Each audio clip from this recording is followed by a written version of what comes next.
Okay, so today, let's kind of dive into something that sounds a little bit like, one of those fortune cookie things. Hmm. But I promise, it's way more interesting once we get into it. Okay.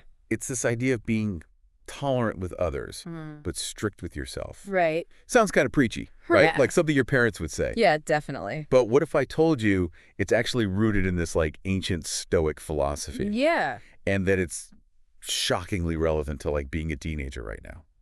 What I think is so fascinating is how the source that we're looking at takes those ancient Stoic principles Yeah.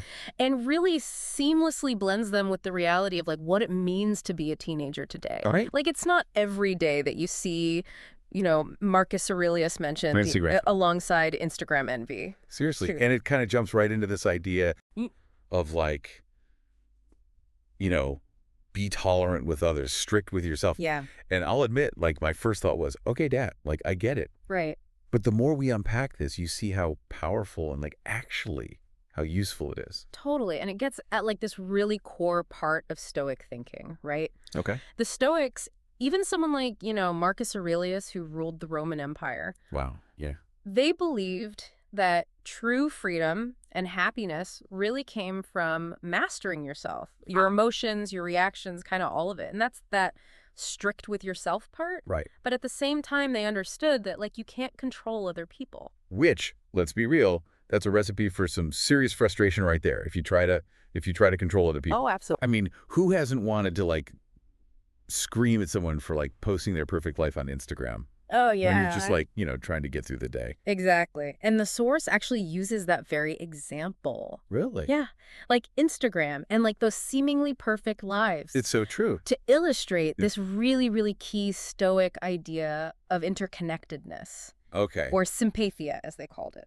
So instead of getting envious or annoyed by that, Yeah. what are we supposed to be thinking about? Yeah, it's about recognizing that we're all part of something so much bigger than ourselves. Okay. We're all interconnected. We're all dealing with our own stuff, even if it's hidden behind, a filter. Yeah. And it's about shifting your perspective away from me versus them to we're kind of all in this together. That's actually a really cool way to look at it. So how does this whole being tolerant with others, strict with yourself actually work in real life? Yeah, well, the source actually gives us some pretty practical advice. Okay. It emphasizes choosing your circle wisely. Right. And I don't just mean who you're hanging out with on a Friday night. Yeah. This applies to online communities, even the accounts that you follow. It's true. It's about being mindful of the energy that you're allowing into your life. So choose your friends wisely, both on and offline. Mm-hmm. Easier said than done, though. Right. Oh, for sure. Especially when you're dealing with longtime friends or classmates. Yeah. It's not always so simple to just cut people off. It's a process for sure. It takes work. And the Yeah. Stoics totally got that. In fact, you know what? The source actually shares the story about Marcus Aurelius himself What? being betrayed by a close friend. Wait, seriously? Even Marcus Aurelius had friends who messed up. Yep.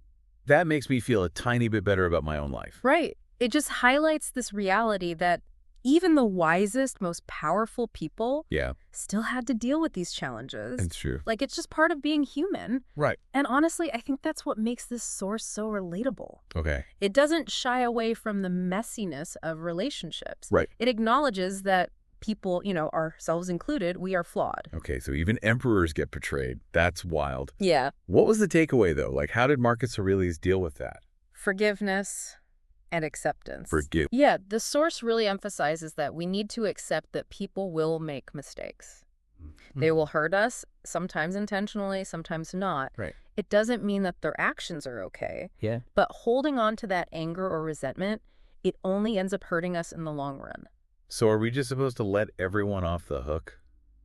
I Yeah. mean, doesn't that kind of contradict the whole be strict with yourself part? Well, and that's the distinction, right? Okay. Forgiving others doesn't mean letting ourselves off the hook. Okay. We can practice compassion and understanding towards others Right. while still holding ourselves to that higher standard. So we're trying to be more understanding of other people, Mm. but also not letting ourselves off the hook when we mess up. Right.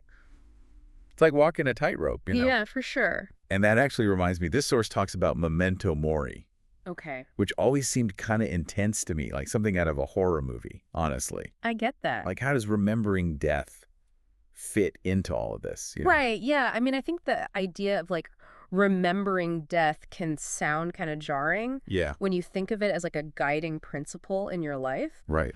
But in the context of Stoicism, it's not really about being morbid Okay. or, like, dwelling on death itself. Right. It's really more about using the awareness of our own mortality Okay. to appreciate life more fully, to be present in each moment. That makes a lot more sense. Yeah. And the source gives that like really powerful personal example about this, Hmm. about losing a friend, right? Yeah, they do. Unexpected. The author talks about receiving an email from a friend Okay. and thinking, I'll respond to that later. Yeah. And then sadly, like that weekend, finding out that their friend had passed away. Wow. And it's just this really stark reminder that we Yeah. don't know how much time we have It's, with the people that we care about. it's like that saying, don't go to bed angry, Right? because you never know. Like you might not get another chance.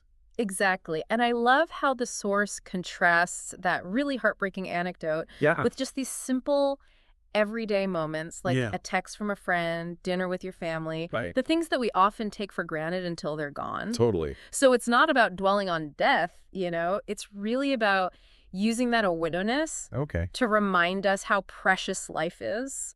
It's like Ferris Bueller said, life moves pretty fast. Hmm. If you don't stop and look around once in a while, you can miss it. There you go. Right.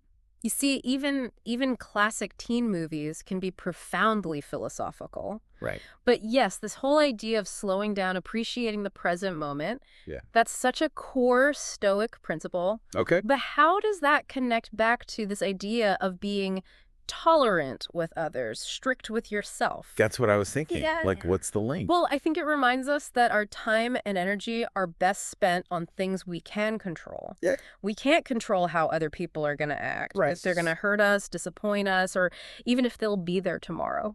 It's so true. It's like trying to control other people is like trying to herd cats. Right? It just never really works out the way you hoped it would.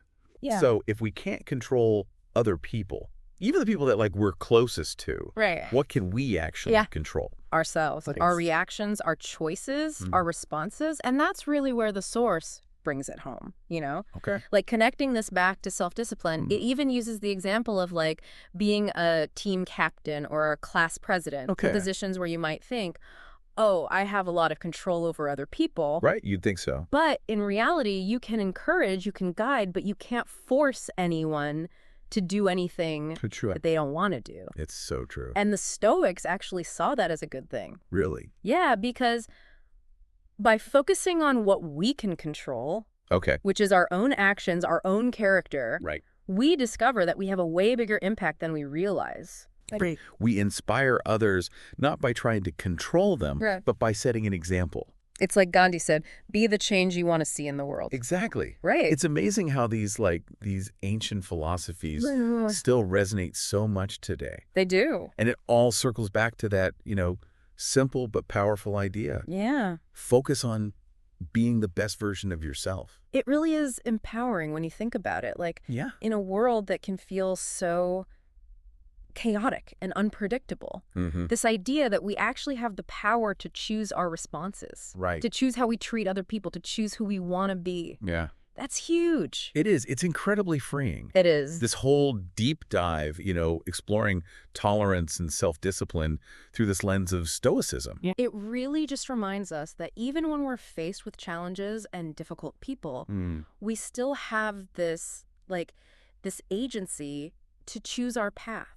We can choose kindness, forgiveness. We can choose to hold ourselves to that higher standard, Yeah. even when it feels like the people around us aren't doing the same. This has been a really, really awesome deep dive. Yeah, it's been great. We started with what seemed like a really simple fortune cookie saying. I know, right? And I feel like we've uncovered this whole treasure trove of wisdom for navigating relationships, social media, just like life. It's incredible how relevant these ancient ideas still are. They really, really are. Yeah. And for everyone listening, we want to leave you with this. Okay. How can you apply this idea of tolerance with others, strict with yourself, not just to your personal life, but to your online interactions, Yeah. your community, the world around you? It's something to think about, It is. It's definitely something to think about. for sure. That's all the time we have for today's deep dive. Okay. Until next time, stay curious.